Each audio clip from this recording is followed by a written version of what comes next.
Hello, I'm Toycat and welcome back to the second channel geography video. This is a series where I talk about geography and the world and stuff. And today I wanted to talk about borders some more to continue on the series where I talk about every single border that a country does have. And today I'm going to be talking about Italy. So Italy is a fascinating country for so many different reasons, and there are so many reasons to want to visit or go to Italy, and I'm sure you can live all of those. But one of the things you might not be aware of is the fact that Italy has some of the most fascinating borders in the world. On a map, it doesn't really look like it. It's at the southern tip of Europe, and therefore like, oh, it borders 4 other countries in fairly short borders. It's got a France border, a Switzerland border, an Austrian border, and a Slovenian border. Okay, that's kind of simple, but all of those borders have some weird anomaly with them. So for instance, there's a part of Italy where the people are majority Germans, and a lot of them speak German still. There's a part of Italy entirely surrounded by Switzerland. Italy and France have a border disagreement, which is one of the pettiest and kind of funniest in the world in my opinion.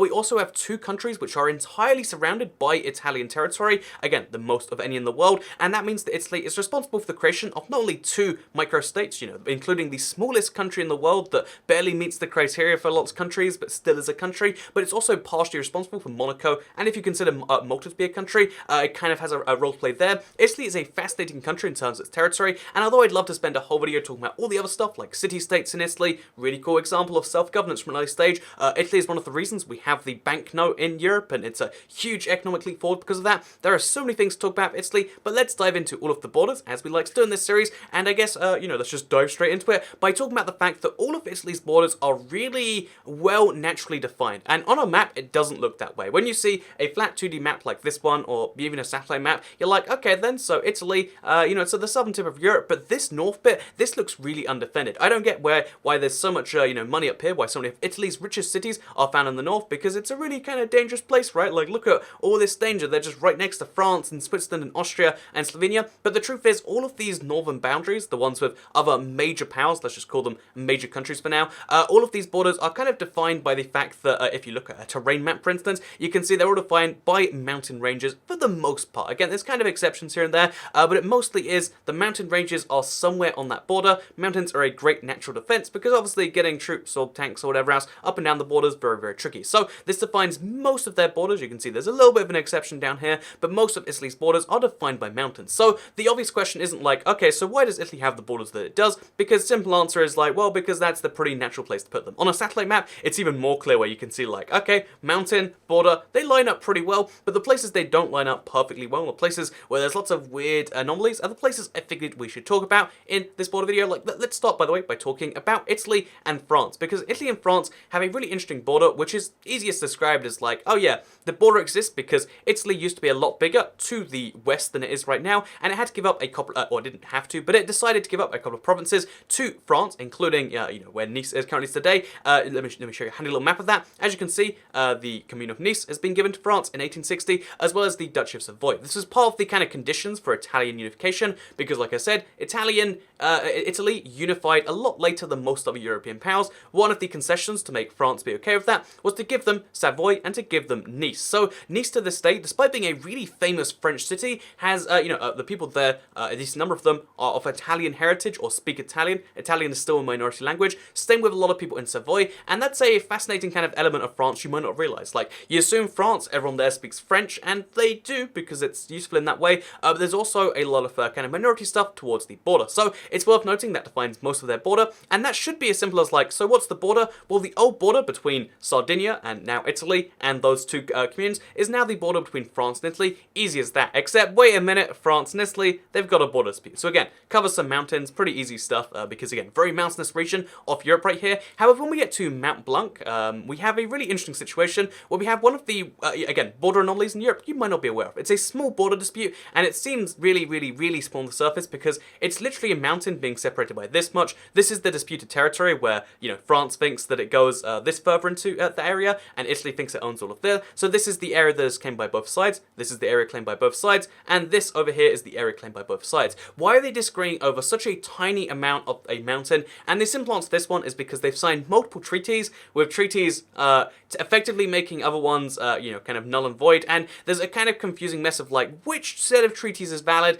There should be an easy answer, but because France chooses one interpretation, Italy chooses another interpretation, it's very clear that, like, it should have been easily defined, but because of the fact that the original treaty wasn't necessarily entirely descriptive of it, basically we have the situation where when France and Italy declared their modern borders, when they did what most countries do when they're friendly and worked out, okay, let's nail exactly where the borders are, they just decided, let's ignore that whole situation because we clearly disagree, and because of that disagreement, we have a situation where we don't necessarily know the borders. And on the Italian side, it's really easy to say, okay, because I think their argument's a bit more logical, of like, okay, halfway up the mountain, the peak of the mountain is where it's your side on that side, and it's, our side on this side, whereas the French people think, oh yeah, well, the original treaty we signed said it's up until the furthest point you'd colonize, so a lot of the Mount Blanc, again, Italian mountaineers think is on their side, but French people think that's kind of going to France's territory. And it's not the biggest deal because France and Italy are like that, but it leads to fun headlines like this one. Oh, there's a random pop-up ad, but it leads to fun headlines like this one. Stop stealing Mont Blancs, Italy tells France,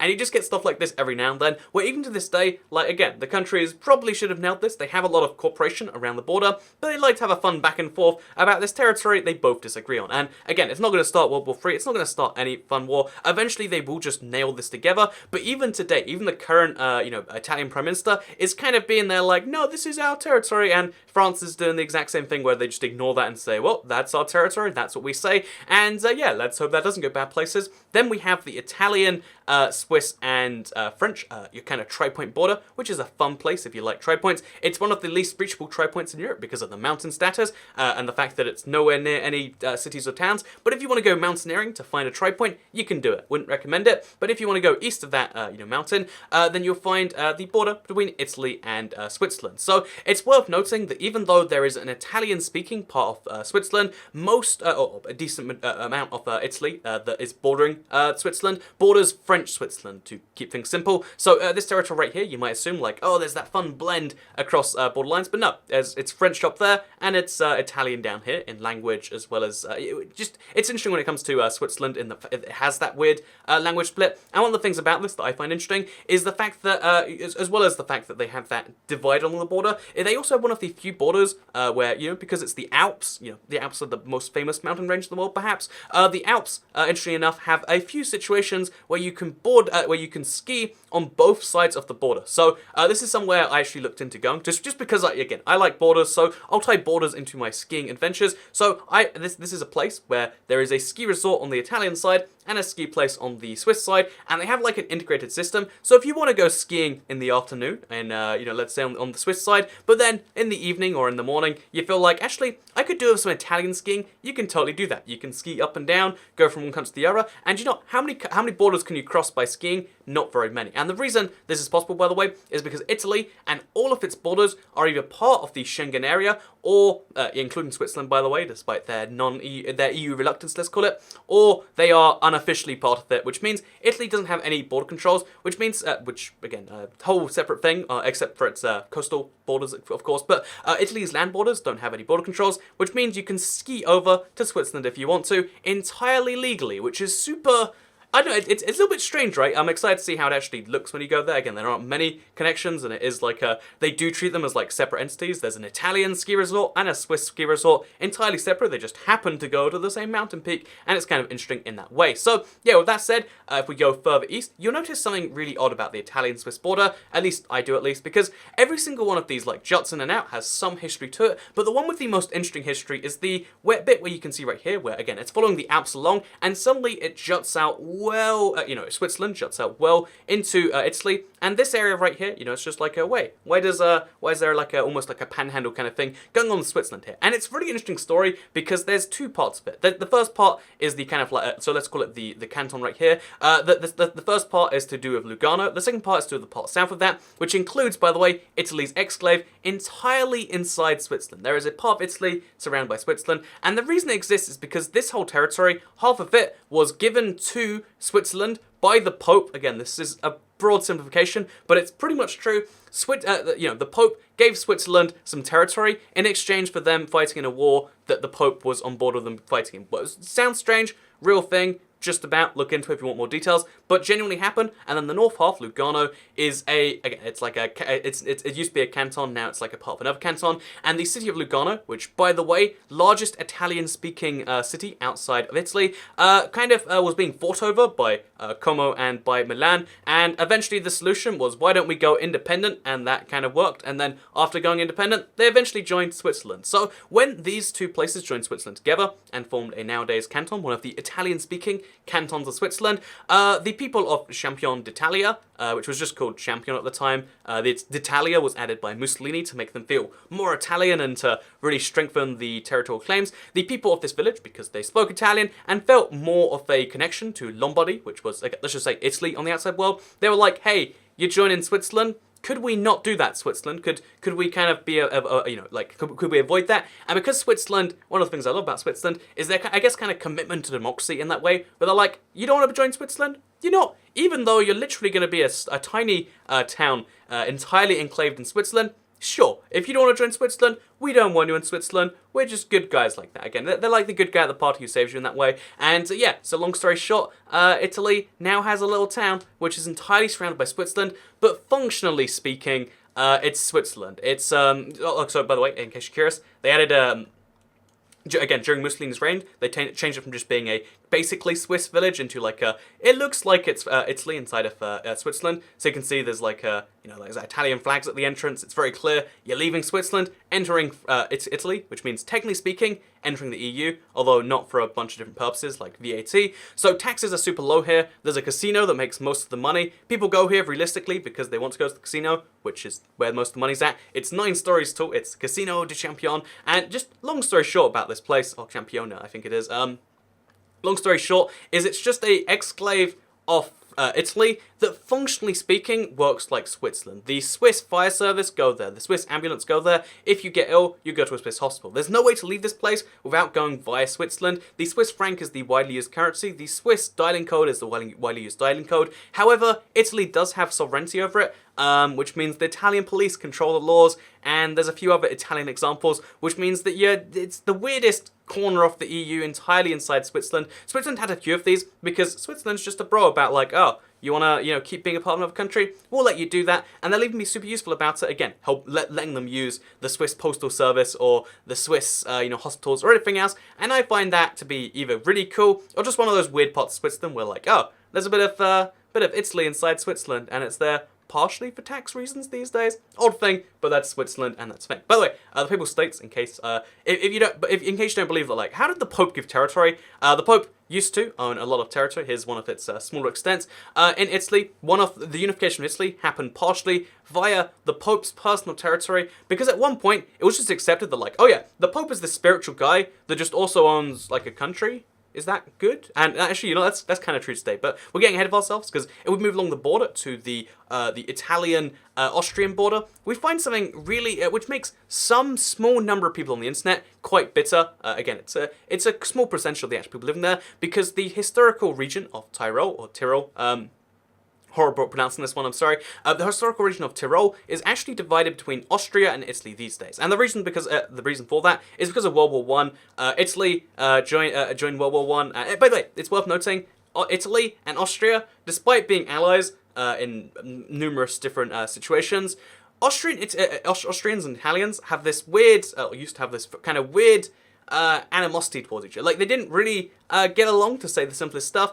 So when Italy got the chance to turn Austria, they did it, and in exchange, they got South Tyrol, and they also got some other territories. But this means there's this weird situation where a historical region known as Tyrol, it's shown right here, orange being Austrian Tyrol, and green being Italian Tyrol. It's now divided across 2 countries. Again, 2 countries which both have the same currency in the same region. It's not an issue anymore, because this is the Euro region. They're even trying to strengthen ties across that mega country. But the interesting thing about this is it means there is a region of Italy, this region up here, South Tyrol, where lots of the people speak German, and they are Germans, and like it's a whole weird kind of thing where like, oh yeah, there's just a German part of Italy, that's normal, right?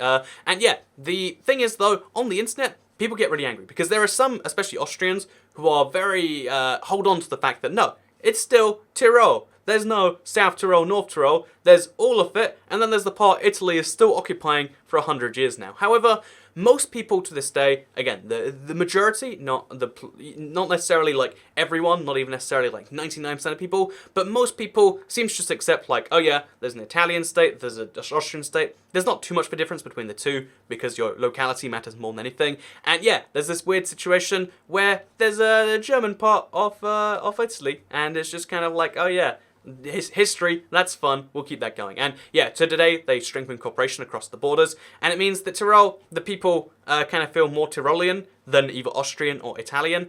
But that doesn't necessarily mean they want to join Austria or they want to join Italy, depending on their side. Because joining Austria, the people in Tyrol, even if they don't like, Italy and they'd rather be in Austria, or they'd rather be with the other Tyroleans, they definitely don't like the people in Vienna. So anyway, with that said, let's talk about Slovenia and the Slovenia Italian border. So in the same way, the Italy, lost on the French side in terms of territory recently, it kind of gained and lost on the Swiss side and gained on the Austrian side. It heavily gained on the Slovenian side because at the end of World War One, it got some gains over here too. It got it got the link from I think it's called like Austria to like further Austria. It's a funny named territory, but basically they got best of peace territory, which they now control some of, which leads to the weird situation of Trieste. So Trieste is interesting because Trieste is the region which they effectively still have after World War One. Some of it went back to both Croatia and to Slovenia. But the interesting thing about Trieste is the fact that when I first started researching Italy's borders, like over a year ago now,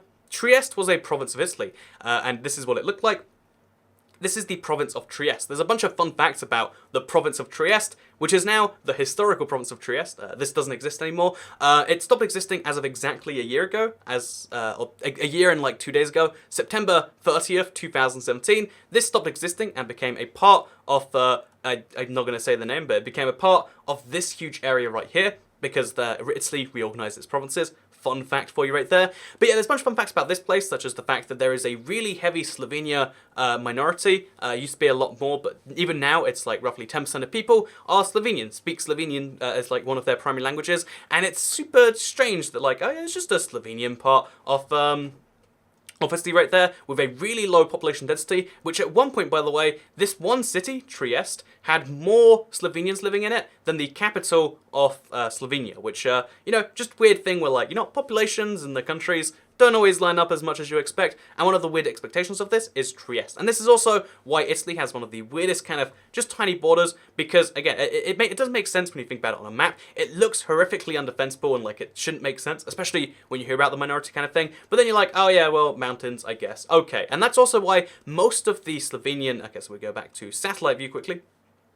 If you look at the Slovenian and the Italian border, you can see how most of it is not populated areas. The reason there's no real issue and like stuff is going on is because it's one of the least populated. Oh, let's just go back to a nice normal map. It's because it's one of the less populated kind of borders in Europe. There's not much going on here. There's no tension. The Slovenian minority, it might have at one point caused issues. Like, they started to raid Slovenian shopkeepers because they didn't trust them. But nowadays, again, it's more than fine. It never even comes up. Slovenia's never like, hey, Italy, want to give that territory back? It just doesn't really happen too much. There's some other things which might go on in the Balkans, but as far as Italy and Slovenia, they're pretty good pals these days, which is good to hear. So, before we talk about San Marino and we talk about Rome, we talk about Vatican City, the two microstates within Italy, I want to just very briefly talk about the fact that Italy and its relations with the outside world. So, I know a lot of Italians, as you might... I live in an area of the UK. I think with the highest proportion of Italians.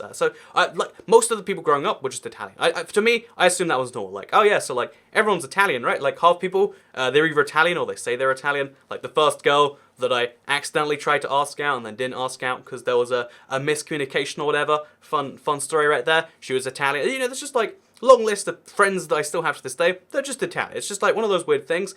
But, you think you understand, like, oh yeah, so Italy has this vague relationship with the world, but Italy's relationships around Europe, to me, are quite surprising. So, for instance, Italy and Albania, really solid friends. Albania loves Italy, Italy loves Albania. At one point, Italy was going to annex Albania, one of Italy's parts territories, as well as, Sardinia and Sicilia and all these, weird kind of territories that, kind of make sense today. One of them would have been Albania. Like, oh yeah, Italy just expands over to there. It would have been just an accepted thing. And I find that kind of wild. I also find it wild that Romania, it should be obvious, like, oh, It's literally Romania, and that's kind of where their name comes from.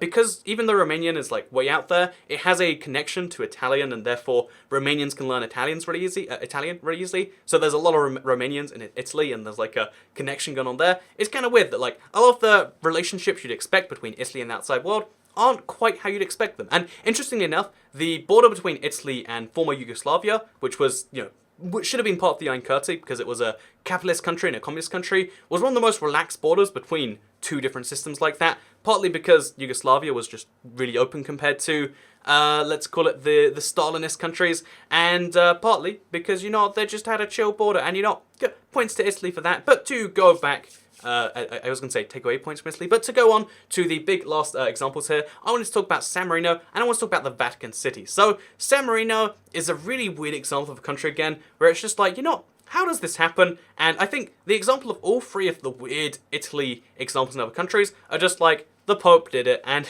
in this case, San Marino was a dude who went on a mountain, made his own state to kind of be like, yeah, I'm my own country now, you can't touch me. And people around him were just like, sure, call yourself your own country, whatever. Hundreds of years pass, it's literally just a mountain with a church on top of it, and everyone's like, oh, that guy claims to have it on his own country, and he doesn't pay taxes, but whatever. There's a whole lawsuit about paying taxes, which he somehow wins by claiming he's an independent country. You know that argument, I'm a sovereign citizen, and therefore you can't arrest me, sir, genuinely worked in the 1300s for San Marino, so have to give them points for that.